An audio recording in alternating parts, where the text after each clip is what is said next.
Chapter 37 Mystic Paths at Most Stage. In previous chapters, we talked about the origin of Abhisheka and water consecration of Tundra of Tibetan Buddhism. However, water consecration is just a beginning of all the Abhisheka rituals, as there are 4 classes in Tundra, which means that there are at least 4 types of Abhisheka correspondingly. As said, water consecration, the primary level of Abhisheka, is implemented by the golden jar. So it is also called a vessel consecration. There is a consecration in classes of Kriya Tundra, Chaya Tundra, Yuga Tundra, and Anuttara Yuga Tundra respectively. As tantric practice proceeded on, even each Dhammapayaya, Dhamma door of practicing has a consecration. The 3 consecrations of the last 3 classes are called secret consecration, 秘密灌顶, true word consecration, 语言灌顶, knowledge of wisdom consecration, 智慧灌顶, which are instituted to recipients in different stages. The highest consecration is knowledge of wisdom consecration, that is implemented in the Alutana Yuga Tundra, which is the consecration of yap-yammed practice. The philosophical tenets of the esoteric school of Buddhism derives from Mahavajrayana Sutra, in which 3 kernels of scriptures cover the fundamental doctrines: hetu, causation, root, and utmost. It means the mind of Buddha is the causation, the great compassion and pity is the root, the appropriate skillful means is the utmost. Causation in the mind of Buddha is the causation, root in the great compassion and pity is the root, and utmost in the appropriate skillful means is the utmost. Comprise the core theoretical columns like a tripod. All the Tundra practice embraces the 3 points. Consecration is just a step of an entry to the door. One has to practice continuously. Crossing the door is not the ending but the beginning, right? You just enter the Kriya Tundra upon water concentration is processed, followed by secret consecration, true word consecration, knowledge of wisdom consecration. During each class and between different classes, there are additional consecrations. For synchronous modules of Tundra practice method come into being based on the 3 kernels. The first module, the 6 elements as the noumena. The second module, the 3 mysteries as the exertion. The third module, the 4 mandalas as the meditation sanctum. The fourth module, the 5 dhyani Buddhas. Well, I would repeat them as follows. Circling the core theory of Tundra, which are the causation, root, and utmost, there are simultaneously 4 modules or dimensions of practicing means. Number 1, the 6 elements as the noumena. Number 2, the 3 mysteries as the exertion. Number 3, the 4 mandalas as the meditation sanctum. Number 4, the 5 dhyani Buddhas. Well, upon the consecration, you should cultivate the practice of Tundra by steering the 4 modules simultaneously.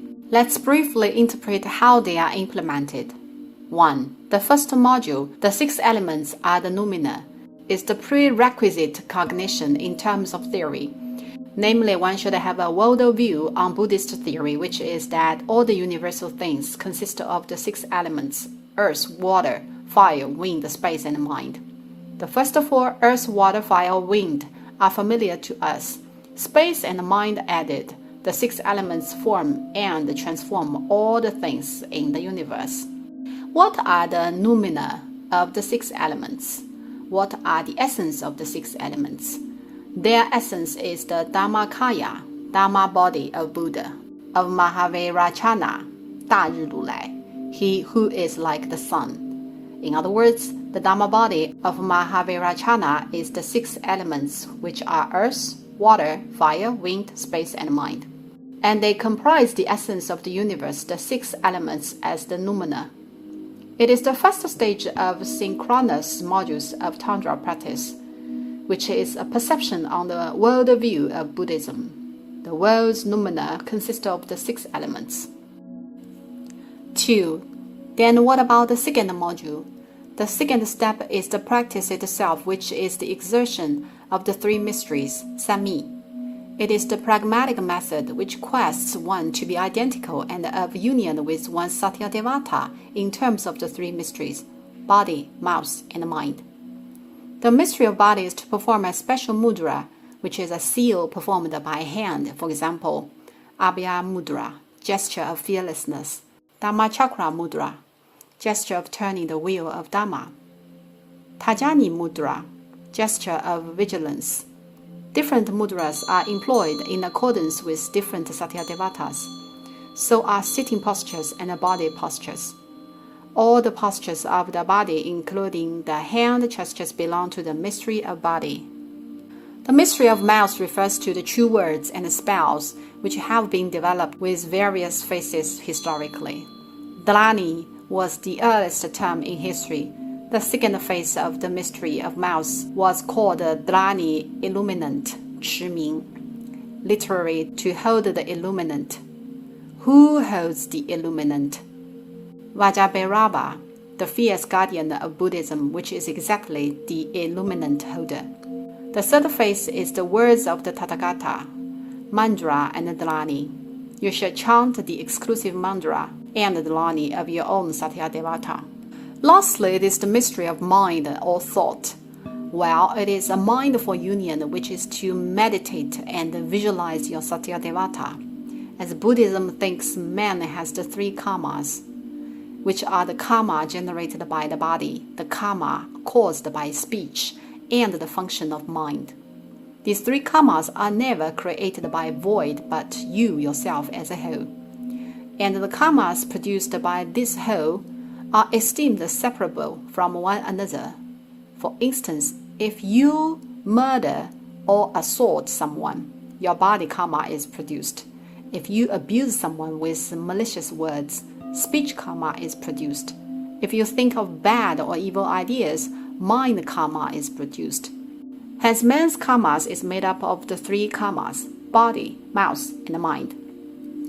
What is the definition or purpose of practicing the three mysteries? The logic works in the way that since man has the three karmas, the three mysteries are conducted, which will result in purification of the three karmas. These three karmas are all your karma varana, which you need to clean. Practicing the three mysteries are the causation, while the purification of the karmas, the fruit. This is exactly the reason to practice on the three mysteries, as the exertion will lead to a thorough cleanness ultimately. To wrap up the first three modules of Tantra practice, starting from the module which is the spiritual recognition of the six elements as the noumena, and followed by the module that states the three mysteries are the exertion, a pragmatic method. 3. The third module is the four mandalas as the meditation sectum. What are the four mandalas? A mandala is essentially an open altar in which objects of worship are grouped together for the esoteric religious rites. As previously mentioned, there are father class and mother class in Tantra. Mother class is exactly the mandala. There are four types of mandalas, hence the term the four mandalas as the meditation sectum. The first type, also the most comprehensive, is called the grand mandala, which bears Satyadevata at the center. The second, Samaya mandala, with the ritual implement of the Satyadevatas at the center, which also represents Satyadevata. The third, Dhamma mandala, with germ word at the center, which represents Satyadevata as well. The fourth, Karma mandala, which represents Siddhi, spiritual accomplishments of Satyadevata. All the mandalas can be scoped into these four types: Grand Mandala, Samaya Mandala, Dhamma Mandala, and Karma Mandala. Hence, all these four ones should be the objects of your meditation and contemplation. How do you perform when meditating these four types of mandalas? You should perform the secret of mouth, body, and mind. Isn't it the secret of mind when you are meditating the mandalas? Isn't it the secret of body when you are performing mudras? Isn't it the secret of mouth when you are reading the true words and spells? In other words, equipped with what has been interpreted. It may be put in the way that the three mysteries should be functioned with the four mandalas being manifested in one's mind. And these two modules are inseparable throughout the whole process of the Tantra practice. It's a holographic practicing by steering the three mysteries hooked with the manifestation of the four mandalas. The practitioners just practice the three mysteries in the contemplation of the four mandalas, together with your Satyadevata. To be more specific, you need to visualize your Satyadevata in the open altar. By this means channels the communication between the practitioner and the Satyadevata, namely the very mystic path of the present body to become consciously Buddha is resultantly manifested. In such circumstances, you thus may channel and communicate with the Satyadevata directly. As mentioned, spiritually, the six elements are the noumena.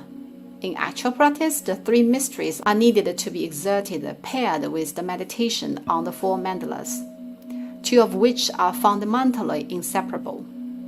4. Then comes the last step of Chandra practice called the five Dhyani Buddhas. The five Dhyani Buddhas, it is the very last step of your present body to become consciously Buddha. Upon this step is accomplished, you become enlightened eventually.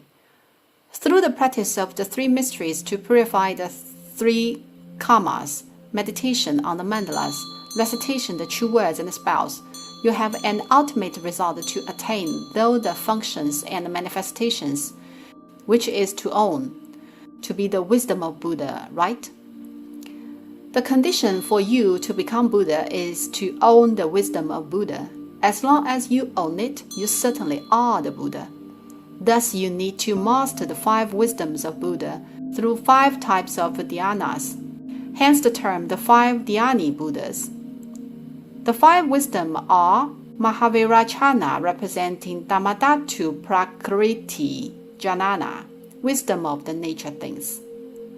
Aksobhya, Adashana Jnana, the mirror-like pristine cognition. Ratnasambhava, Samatha Jnana, the pristine cognition of sameness. Amitabha, Pratyavakesana Jnana, wisdom of mystic discrimination of all things and removal of ignorance and doubt. Amoghasiddhi, Kritayanushitana Jnana, the perfect in wisdom. While the gaining of the 5 wisdoms in terms of perception and practice method cannot be achieved, however, by yourself, but by consecration and the teachings in person of the Guru. Is it understood?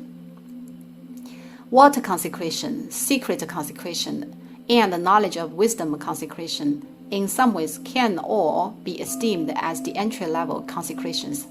However, for the very last moment of becoming enlightenment, which is the step of the 5 Dhyani Buddhas, still requires the ultimate consecration and the teachings from your Guru. This fully declares the great importance of the surrender to Guru out of the 4-point formula of refuge, Buddha, Dhamma, Sangha, and Guru, Lama, of Tibetan Buddhism. In other words, no single step can be accomplished without your Guru. It is your Guru who precedes the consecration for your elementary starting. It is still your Guru who precedes the consecration for the ultimate step of gaining the 5 Dhyani Buddhas. On the path of your practice, your Guru needs to accompany you for the whole journey. This is again the reason why Guru has been considered extremely important in Tibetan Buddhism, while we Han Chinese Buddhism does not have this practice system. As said, we Han Chinese Buddhism succeeds the spirit of Buddhism, while Tibetan Buddhism doctrines, and Amitabha Lotus sect, the Pure Land sect, 净土宗, sentiments or perseverance of benevolence, 情怀. Different sects gain different facets from Buddha, and Tibetan Buddhism exactly gets the very doctrines. Hence, we've talked through the entire theory of Tantra practice. Upon consecration, holding the cognition of the 6 elements as the noumena, exerting the 3 mysteries hooded with meditation of the 4 mandalas, You then ultimately attain enlightenment, the five dhyani Buddhas, from which we may observe that guru should be alongside with the practitioner through the whole practicing journey. It is crystal clear that not anyone is eligible to be the guru. The issue presently is that there are too many so-called gurus. Holding the capacity to accompany and monitor the whole practice process, an eligible guru must be the Mahasiddha. In other words, the guru himself has experienced and passed successfully the whole process. Otherwise, he is not able to guide you to journey the path, right? The whole practice and the conduction is not easy at all, so the guru should have ever done successfully and wholly. If not, how is he capable of coaching and instructing you? Is there any alternative way with more efficient in the practice of Tantra? Yes. In Tantra system, female symbolizes wisdom. If you want to gain the wisdom, there is another way, which is to be activated by females. In Anuttara Yoga Tantra, there is esoteric baptism. The path of esoteric baptism is branched from the fundamental doctrines of Tantra. It is commonly known that killing, stealing, unchastity, and false words are the essential commandments of Buddhism. We previously stated that Tantra had three kernels of scriptures, which are causation, root, and utmost. However, except for the three kernels, Tantra blazes another independent shortcut called incomplete method, which is not provided normally. But under special circumstances, incomplete method is allowed in Tantra. What is the incomplete method? It is a method without any constraint. However, this unstrained skill is not a skill you can practice upon your own will. It is affirmed according to Nagarim Chenmo, the graded path of esoteric Buddhism, 密宗道次第广论, a tantric scripture of Gelug. The incomplete method is only for candidates with excellent capacity in nature. If one manages to grade to the Anuttara Yoga Tantra, one has proved his excellent capacity in nature. Even of these ones, only the top elites can access and practice the incomplete method. The four classes of Tantra are established for practitioners with different capacity in nature, which requires the process from simple to advanced stage. With regard to ordinary people, it is not the case that you may choose whatever class you want to practice on your own will. As quite a plentiful men attempt to learn the Anuttara Yoga Tantra at the very beginning, as they consider a logic from the perspective of Han Chinese Buddhism, which is that as long as one makes effort studying and practicing, fruit may be resulted. This is wrong, absolutely. The result or success is not relevant to your endeavor on Tantra practice at all, but your natural capacity or talent bestowed by nature. Commonly, people of low capacity practice the class of Kriya Tantra, which accounts for 80% to 90%. People of medium capacity, the class of Chaya Tantra, which accounts for 10 to 20%. Even the class of Yoga set for their candidates with natural capacity, and these ones yet exert diligence. This is the top grade or roof we ordinary people can possibly reach. As far as the Anuttara Yoga Tantra, only those very few top gifted candidates bestowed by nature are qualified and talented to practice. Hereby, it is necessary to point out that too many ordinary people I have ever known who are of low capacity or medium capacity at most insist on practicing or conducting the Anuttara Yoga Tantra. It is actually neither appropriate nor workable. As said, Tantra practice differs from the exoteric sect fundamentally. Endeavor can be paid back in the practice of exoteric sect. As a matter of fact, it is an issue of natural capacity in Tantra practice, which is the common recognition, right? However, certain matter holds two rules of generality and particularity. Is there any particularity existing in Tantra practice? Say one becomes the one of natural capacity from a one of low capacity all of a sudden? The answer is yes, but the case is rather rare. The case that one who is awakened spiritually is the depiction suitable to be expressed. This one's natural capacity is awakened or illuminated from its deepest old self. The case happens quite rarely. I hope this is a kind of reminder to all Buddhist disciples upon the closing of this chapter of the interpretation on the theory of Tantric Buddhism of Tibet.